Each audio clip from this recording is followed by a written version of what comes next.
Well,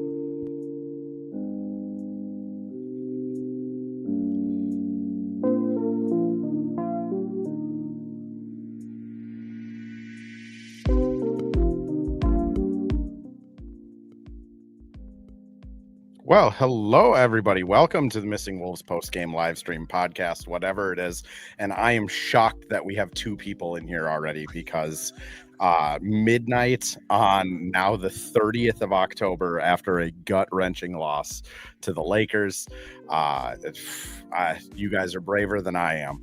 I'm your host, Andrew Dukowitz from Zone Coverage. And today we got Nate Alsdurf from Crunch Wears No Pants, the tall Crunch Wears No Pants member. I think that's fair to say. You're the tallest. I am the tallest. I bring up the height average. I think Jordan's like 6'4", I'm 6'7", so I carry the team. It's obnoxious covering basketball when you're 5'7" because I am up to everybody's belly button, and everyone. Hopefully, I never go like bald or anything, because if I start to go bald, everyone's gonna know well before me in the Wolves sphere. But Rob Dillingham is just towering over you, and Rob Dillingham's a giant next to me. I know. That's the thing is he's much bigger than he actually looks, but just when he's standing next to Rudy Gobert, he looks like he is 5'4". He looks like he's a kid next to Rudy Gobert, yeah. And then it's funny because I've gotten John Krasinski in a couple of my videos just, doing scrum stuff.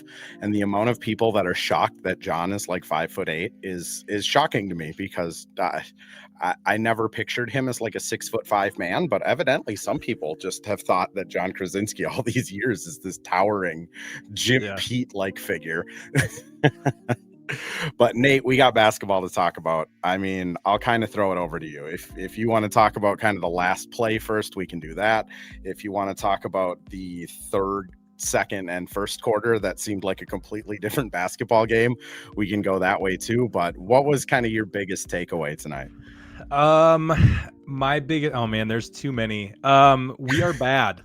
We're bad right now. We are bad. There's no sugarcoating it. I think there's plenty of things you can talk about. I think I'm of two minds. One, the first 10 games of the season don't count. They're similar to preseason. I mean, they obviously do, and it's important to set the tone for the season. We're hungry for takes, just like people were hungry for takes in preseason. The first 10 games do count, but because of the nature of preseason, and we've talked about this on numerous pods, but like guys are coming into camp in shape. They're like, there's not a lot of roster turnover, so you're not preseason doesn't really matter, and therefore you don't get a lot of run with the starters. So the first handful of games are like preseason games are, where you're just like kind of getting the flow of things, playing competitive basketball. So I'm trying to and again, basketball is a sample size game. So I'm trying to allow that sample size to grow before I crash out too much on certain takes. But that said, the early returns are not great. The defense is bad. Transition is bad. Two of the big things that they were emphasizing going into the season.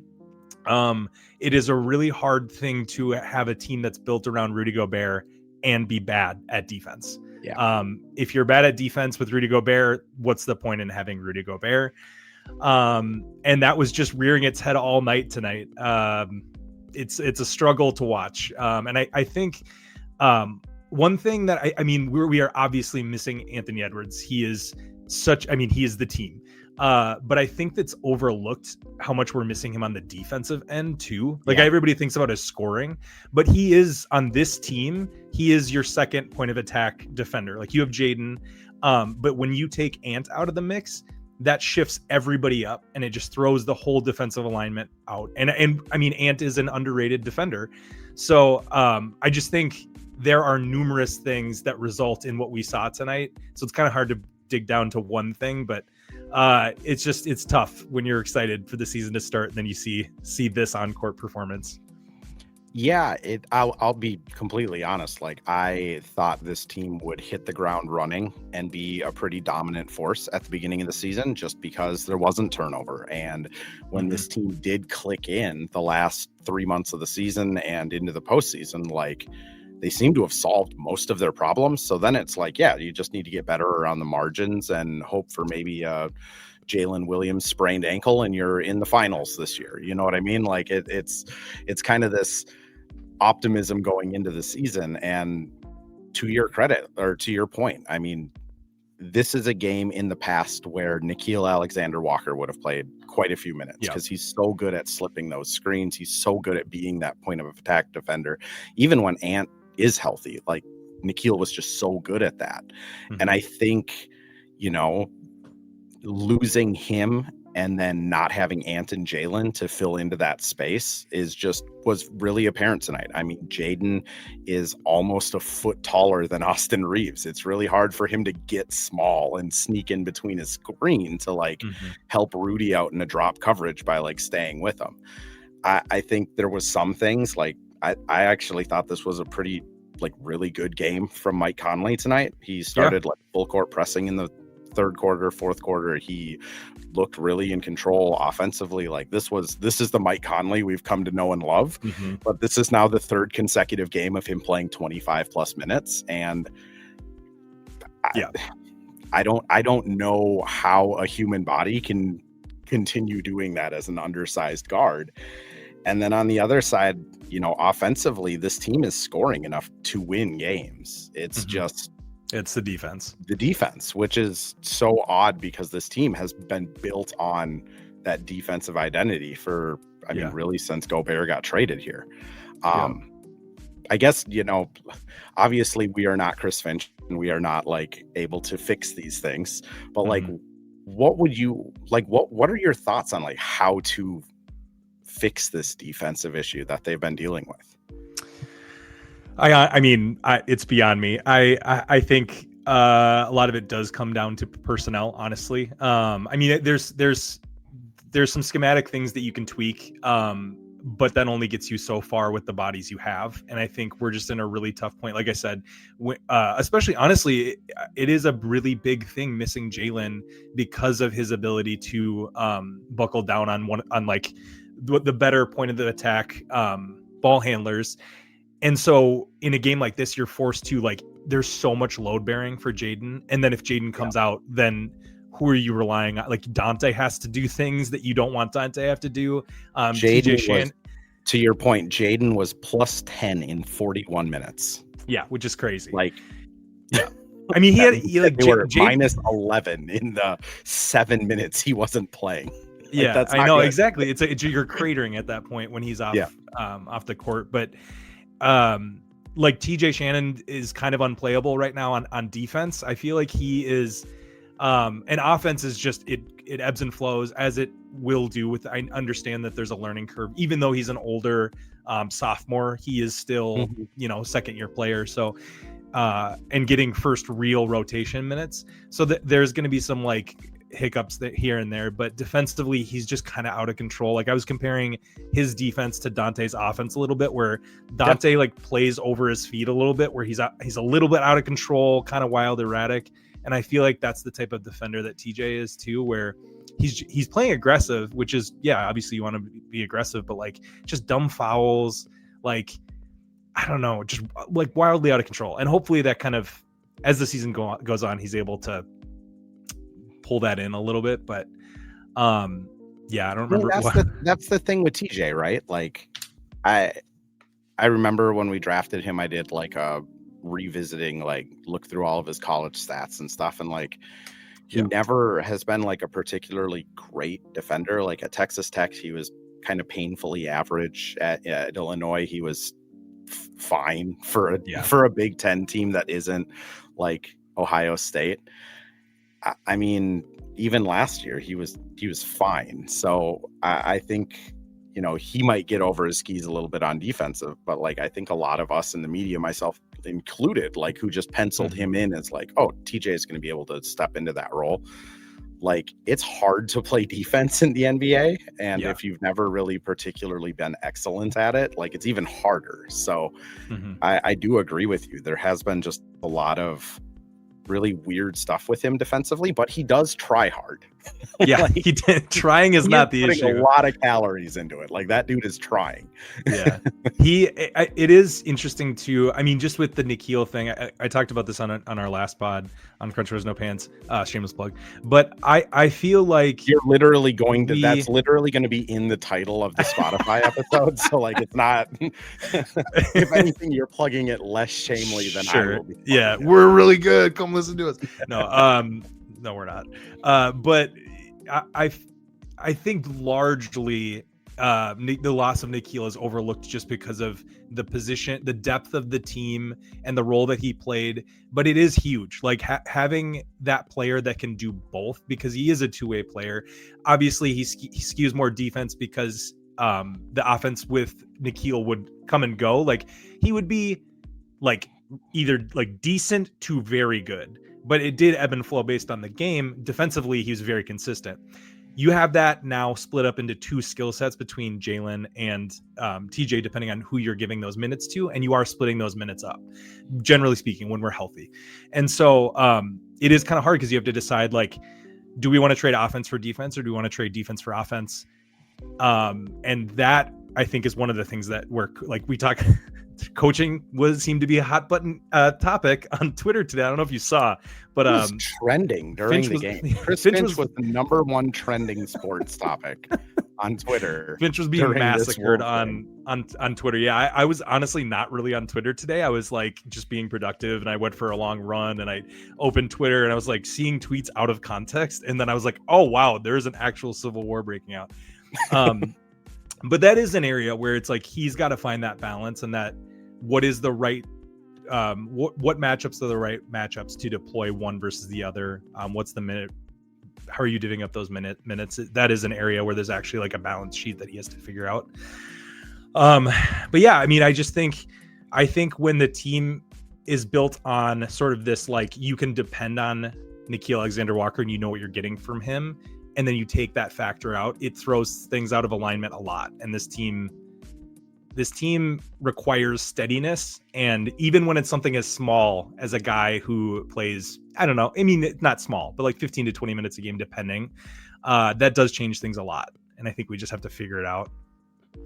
So Godfrey was in our last live stream asking about the Rudy Gobert trade. It is not a good look for the Rudy Gobert trade. Walker Kessler, 18 points, 12 rebounds. Keontae George, one of the picks that we gave up, 29 points, 8 assists. And to make things even worse, Jake LaRavia was drafted by the Wolves, then traded for Walker Kessler. So we could even go another step down the rabbit hole and say the 10 for 11 shooting 37-minute career game of Jake LaRavia is also technically tied to the Rudy Gobert trade. So and we know if we didn't make that trade, all those things would have happened for the Wolves, and all three would be perennial all-stars for us. No, Jake LaRavia and starting point guard, shooting guard, and small forward. Walker Kessler's fighting for his financial life right now, because didn't they decline his option? So he's fighting for a contract now. He's in desperation mode. I do think Walker Kessler is the perfect example of, like, you're a good player on a bad team, but you're a little bit too good. So, like, why don't you calm down a little bit, or we'll bench you? Yeah. But yeah, I'd like to ask you a little bit more about the Chris Finch of it all, because I think it deserves to be talked about. I mean, I'll be honest, like, I'm with the team at every practice. Like, I'm at all the games. Like, I have an opinion of Chris Finch that is probably not matching the Twitter heat, but I'd love to get your thoughts on it more. But first, I have ads to read, because just like you guys at Crunch Wears Pants have to pay your mortgages, I also have to pay my mortgage, and these help quite a bit, actually. So thank you, everybody. But first, ads. Well, hello. Thank you, Livestream Andrew. This is Ad Read Andrew. And today we have Firehawk Construction and Remodeling, the presenting sponsor for the Missing Links podcast. Firehawk Construction and Remodeling strives to inspire people to follow their ideas, working with respect and understanding to create a quality, tailored result. Firehawk Construction and Remodeling, located in Blaine and serving in the North Metro area, is here to help you with your building and remodeling needs. I can say personally, thanks to Firehawk Construction and Remodeling, I have a beautiful deck in my backyard, and countless projects that I started, they finished. Get started on your new deck or remodel today by calling Isaac at 763-710-5686.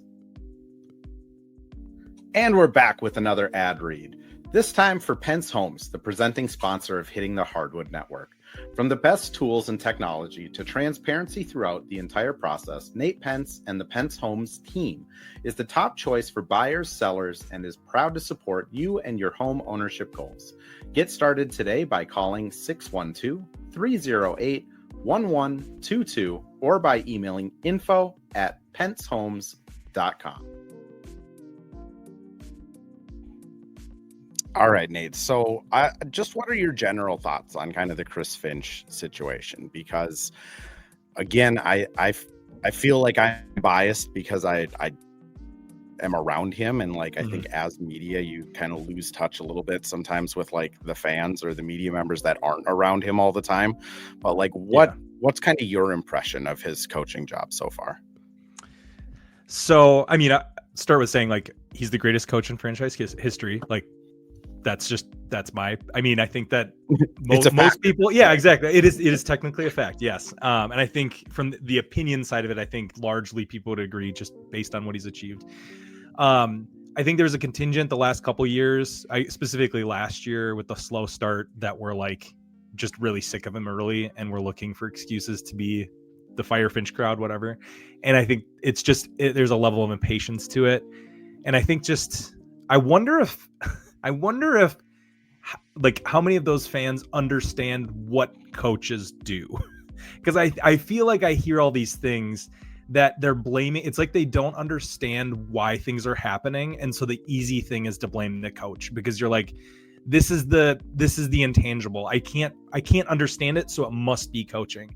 And a lot of times it has to, there are things that he gets blamed for that have to do with personnel. And like, I'm sorry, that's just not Chris Finch. He is handed the team by Tim Connolly. And if you want to take issue with that, like, there are things that Tim Connolly have done that I would disagree with. Extending Rudy Gobert, giving him 3 years, $110 million.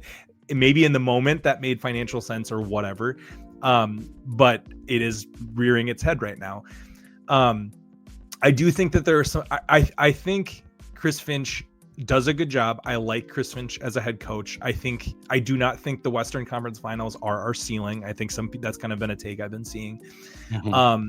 But I think that I do think that there are reasons he's not without critiquing.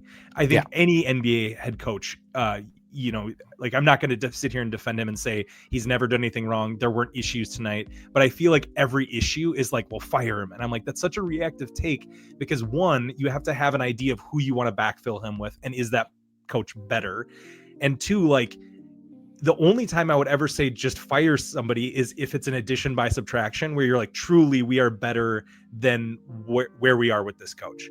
And I avidly disagree with that take towards Finch. But I do think Finch's number one skill set is, like, he is good schematically.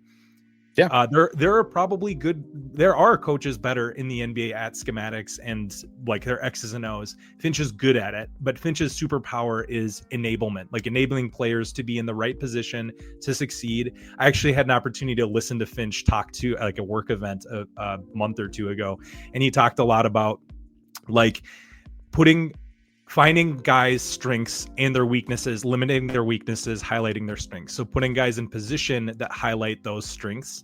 And I feel like that's why at every level, right, when he was in the G League, when he was overseas, he's always been handed this roster that there's a limitation on what you can do. You just have to make do with who you have. And I feel like that is his superpower, is getting the best version out of each player that he can. I completely agree. I just want to add, like, his ability to get buy-in is I mean, I get to hang out with Cheryl Reeve. Obviously, she's probably the top of the get buy-in crowd, because like everyone would probably die for that woman that plays for her. Like, Finch is a close second. Like, to get Anthony Edwards to buy in, to get Jaden to continuously buy in every year despite his role never really changing, to get Julius to buy in with everything happening last year, like to get Rob still engaged after essentially being benched an entire year. Like, you're right, his superpower is like getting the best out of people and then like getting them to compete. But I continue. Yeah, I think like oftentimes and again, he's not without critique, but I just see all of these takes and I'm watching the game and I'm like, these guys are just being like, these guys are bad right now. Like, I don't think any coach could, I mean, who knows, but like, I don't think any coach could be like improving some of our offensive play when Rudy Gobert is out there biffing putbacks and not catching the ball under the hoop, or just like Rudy Gobert just aging out of the ability to play defense.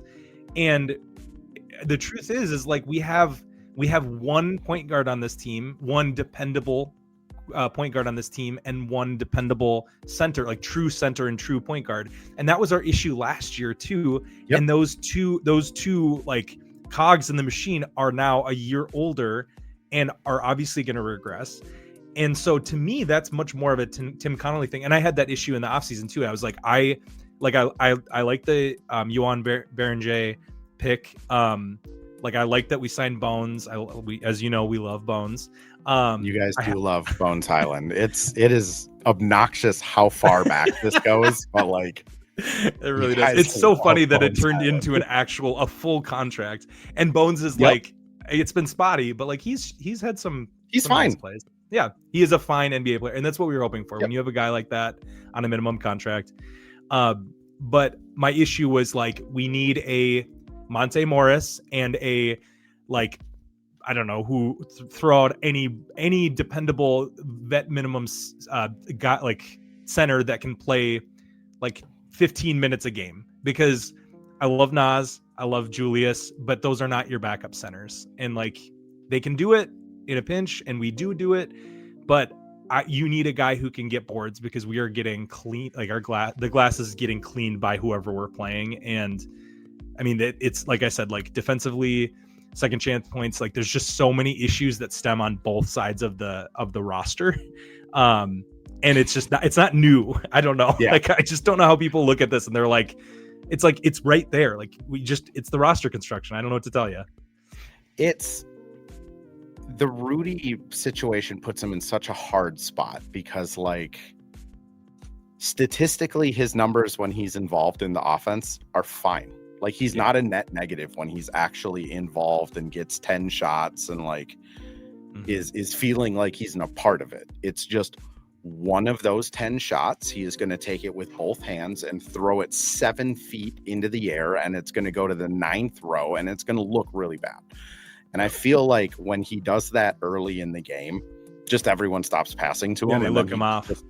And then he's just a traffic cone in the offense because no one's looking for him. And like, credit to Rob Dillingham for coming in and like hitting him on a lob, trying to get him on a pocket pass and like get him back engaged.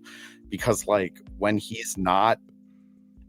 they're not using him at all on offense, like it is just human nature to not try as hard on defense, especially like, I'm not saying try as hard as in like, oh, his effort level isn't there, but it's like when you haven't touched the ball in like 13 real minutes of basketball, like that sucks. Like, when like no human can go 45 minutes of real time without even touching the ball. And then just be like, yeah, I'm going to play the best like switch defense on Austin Reeves that has ever been played. Like, it's just, you gotta involve everyone. And I feel like every year, this is something at the beginning of the year. I mean, since Rudy got here in that first D'Lo year to the first Western Conference Finals last year, like every year it's a couple weeks or a month before people are like, oh yeah, we have to actually like pass it to this guy so that like he's engaged and feeling okay. And then like we get production from those passes, and then everyone else is in a good mood and vibes are high. But it is kind of like Groundhog's Day, where it's every year. The beginning of the season we're talking about Rudy Gobert, and then by March we're not talking about Rudy Gobert, and then the playoffs start and we're talking about Rudy Gobert again. I don't know how to fix it. Like, yeah, I know. I know. It's going to be really hard to trade a 34-year-old center with 3 years left on his deal. Yeah. And I don't know what the market is for that. And I'll be honest, like the Wolves, when Rudy is off the court, have the worst defense in the NBA. And they're 6 points worse than last year's Wizards, who had the worst defense in the NBA. Like, if you just trade Rudy, that doesn't. No. Like, it doesn't fix it. Yeah. And I mean, there isn't an easy solve. I think Tim Connolly would have made a decision by now if there was. You kind of have to, like, he is at the very end of the day, even with a bad defense, he is a floor raiser, just because of how cataclysmic the defense is without him. But I just, I don't know. I don't know what the solve is there. My solve was have another center, have another center on the roster. But yeah, and like the Yohan thing, like I see people calling for it on Twitter and stuff, and like I understand that it's the unknown, but we do have to remember, one, like you said before, like Chris Finch sees these guys in practice every day. He knows their development. He knows if they're ready to deploy in meaningful minutes, because that's the thing, is you also don't want to crater a winnable game because you're just trying to develop in that moment. Like there are times where you can do that.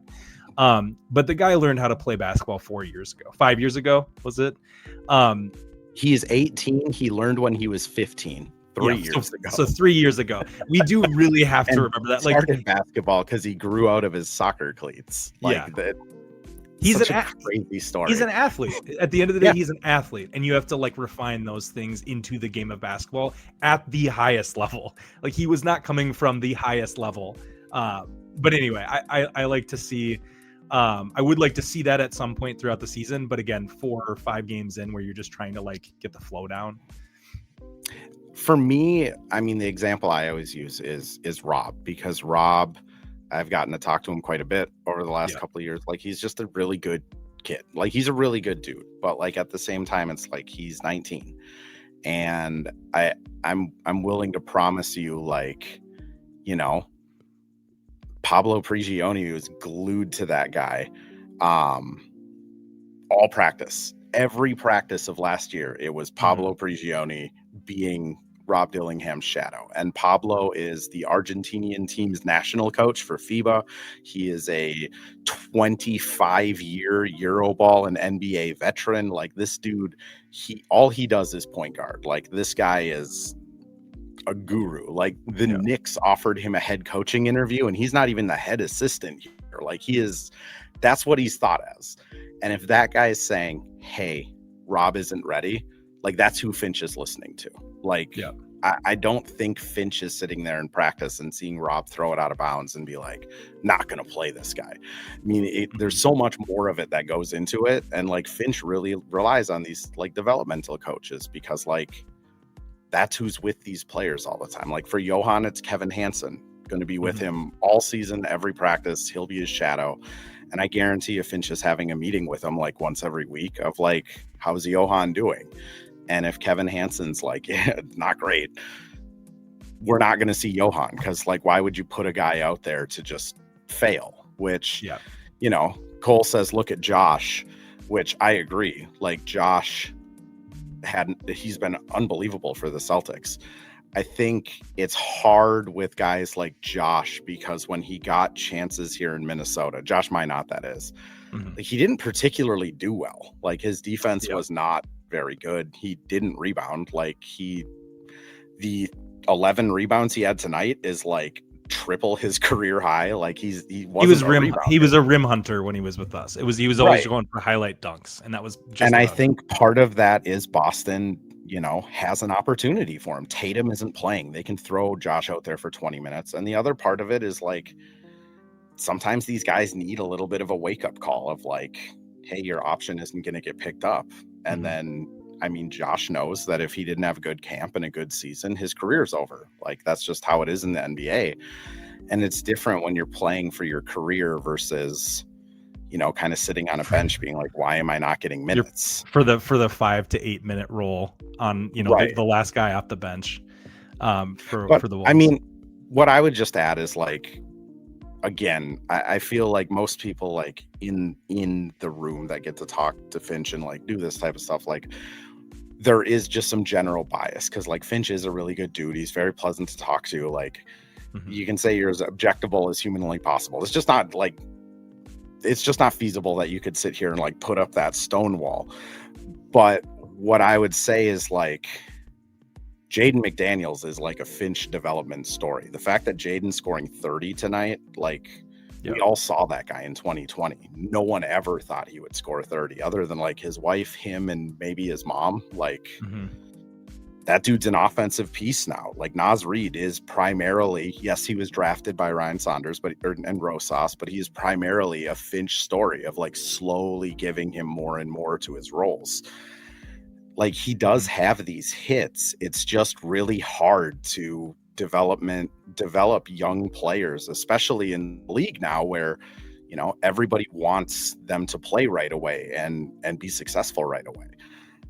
I don't know what Rob is going to be, but we're probably not going to find out what he is this year. Like we might get a better idea, but we probably won't know until he's 4 or 5 years into his career if this was a success or a failure. Right. Yeah. I just hitting on the Josh thing once too.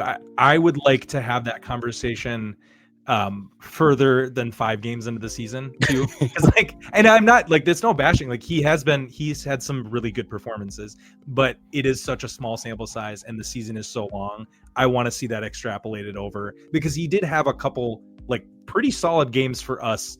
And then they tapered out. Then he just came in and was a negative 15 for us.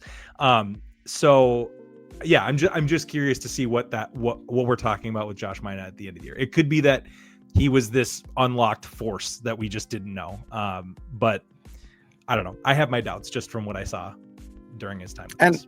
Like what I'll say is like Josh is an awesome dude. Like I am rooting for that guy. Did a charity event with him, watched him single-handedly carry in like 50 cribs to like a single mother's daycare center. Like he didn't have to do that. He could have just waited for the trolley, carried in one, took a picture and left. Didn't. Carried in 50 of those things. Like he was sweating at the end of it. Same with Luka Garza, like super good kid. Like I am pulling for them to be successful, but I love both those dudes. Yeah. No, go Nate. I was just saying, like, I was a lawnmower proponent. I loved the lawnmower. And Luka Garza, I was a self-proclaimed Luka Garza stan, mostly because like I saw him dismantle the Gophers when he was on Iowa. And I did not think he was going to play his way into a two-way contract even. So I was just rooting for that guy from the get-go. But so it is cool to see those guys actually get their opportunity. I am obviously rooting for them, but I don't know that those would have been opportunities with us. That's what I was going to say. Like, I think at a certain point, like it just gets stale. It's kind of like the Leonard Miller this year, right? Where like, exactly, I would not be surprised if Leonard Miller after this season doesn't get his option get picked up. And then he goes to like, I don't know, Brooklyn and is putting up 15 points and 8 rebounds a game because he is talented. It's just, there are other things that at this point in his life are probably preventing him from really getting that chance. I would say thank you, Derek, Godfrey, and Vincent for your kind words. And Cole, I love having you in the chat. So keep chatting because that's what we're here for. We're a therapy session and we're also, trying to do the best we can to talk people off the ledge. But Finch, I mean, what I would say is like, unless this goes really pear-shaped where they are like 6-14 through 20 games, like the team still loves him. The locker room still has him. He challenged Jaden publicly after the Denver game, and look at what Jaden did tonight. Like the guy still has the locker room. Ownership still likes him. Like he's not going anywhere unless something crazy negative happens, which if that's the case, like I would argue you should be rooting for very soul-crushing losses so that he can get replaced. But I don't think there's going to be a lot of those soul-crushing losses either, because like this team does have a lot of pride, which that's what I wanted to ask you about next, Nate, is just, to be down 20 and come back and almost win it. I mean, that has to give you some hope for when this thing clicks, what they can become. Yeah. I mean, it's it's as much as we talked about the Nickeil Alexander-Walker shift and then there's the continuity thing, and I think it's somewhere in between. I think people were really high on the continuity. Obviously, that was the buzzword of the offseason. And then the how bad it's been to start. We're gonna find ourselves somewhere in the middle ground. We know this team. We know the tendencies. We know that there are even tendencies of taking the off nights against teams that you're not expecting to be that great, and that could have been a part of tonight. Even defensively, like an effort thing, where you're like, okay, everybody's out but Austin Reeves, and he's been on a heater, but like it's a math problem if you don't have anyone else to score with just Austin Reeves. But I think there's a pride mentality, but I just think that there's an element of like, you just got to find your flow. And we know this team's floor should not logically be a 6-20 team or 6-14 team to start the year. You know, anything can happen. I'm not going to make any promises. Ant's injured, and like, we don't know specifically what his timeline is. Like, if he's actually going to be back, what is it, like 8 games or something that he's supposed to be out? Yeah. So that could change things too. But I think last year, even though it was a big roster change up, totally understand. We didn't have that, but it sometimes just takes not half a season, like a quarter season, a third of a season to really click with the guys. And then you start humming. And I think that those guys have earned my patience for that. And it sucks. Like, I'm not going to sit here and say like it's fun to watch games like tonight and the first Lakers game and the Pacers like, I don't know, like even that game, it was just a pain in the ass to watch. But even the Portland game was pretty annoying at times. But at least with Portland, like the Crunch Wears No Pants crew has been very high on Portland. Like, I think we've all collectively been like, I think they're going to be like an 8 seed, maybe 7, depending on if they really catch fire. But like, I think they're going to be actually good. And so to me, that was more of like they just play their pants off. They're a high effort team, and they're kind of fun. So, and it's game 1. So like, anything can happen game 1. I mean, I'll be honest. Like, Mike was talking about it after the game of just like, this is the time of the season where, you know, everyone thinks they have a shot at the playoffs. Everyone's playing hard. He kind of said like, we're obviously doing some things that we have to fix, but like, we know who we are. And this group come February is going to be fine, because like, we're going to get it figured out. And that's probably the most realistic, where this team February and March is looking really good, and they're looking like they can make a deep playoff run. And then it's just, you know, back to square one of like, how far can Anthony Edwards with this current roster take them? But I think you're right. Like, it is important to acknowledge that like, it is frustrating at times. Mm-hmm. Yeah, I mean, it's not fun to watch the clunky part of the season. And like I said, I try to reframe it a little bit. They count towards your record. These games matter. But you do need to like, just take it with a little bit of grain of salt and remember how truly long the NBA season is, and how, like, I don't know, they could go on a 10-game winning streak, and then you're like, oh yeah, why were we crashing out about them being 2-3? You know, it's just for your own mental health. Like, we try to remember and just have fun. Like, I know it's really hard when you're losing, but like, try to enjoy basketball. Like, I don't know. There's enough things going on in the world that aren't fun. So like, let's just have plenty of bad things happening. Try to have fun watching a game. All right, Nate. Well, I appreciate you coming in. We had 300 people hop in here with us at some point in time at past midnight on a Wednesday morning, which is, I will always be shocked by how faithful Minnesota sports fans are, despite nothing but heartbreak. But Nate, I appreciate you coming on. Just like last time, anytime you're on the pod, I want to give you space though. Anything you want to shout out, anything you want to promote, where can people find you? The floor is yours. I don't know if we have anything to promote. I'm probably missing stuff, but yeah, you can find our podcast, Crunch Wears No Pants. We're on all the streaming platforms, at No Pants Crunch on all the social medias, and then I'm at Talsdurf, TALLSDURF, on all the social medias. Find us. We mostly post stupid memes, and they're a blast. So try to have fun with us online. We love it. They were posting Bones Highland memes, I think, before Bones Highland even knew that he was going to be a meme, which is impressive that they were that far ahead of the curve. Nate, I appreciate we were early on Vit Krejci too. I don't know if you remember when the Wolves had Vit Krejci a couple of years ago at the beginning of the season. There's been a couple really weird signings that we've been early on for no reason, like dirt at the wall type situations. Were you guys doing this when Mitch Creek was on the team? Australian with the wolf tattoo? That seems like right up your alley. The Wolves always do the like yard sale or whatever where they clean out like the old jerseys, and it's mostly practice unis. But like I missed out on getting like a used game used like signed Mitch Creek from like Summer League or whatever jersey that I wanted so bad. It's just incredible lore. Mitch Creek can't have a big Twitter following. I bet if you DM'd him, he'd send you one. Maybe international. I don't know. He might have a big. Isn't he? He's Australian. Right? He did have a accomplished Australia basketball. Yeah, I bet he's. Yeah, I bet he's big. Maybe he has some people. But all right, that is the Mitch Creek portion of this show. Nate, again, I appreciate you coming on, man. For everyone else, we'll be live after every game. If you came into this late, it does drop as a podcast anywhere you get your podcasts at 7 a.m. That would be today now, Thursday morning. And it lives on in infamy on YouTube and X forever. So if you want to watch us and you came in late, it'll be there. But thanks, everyone, for tuning in.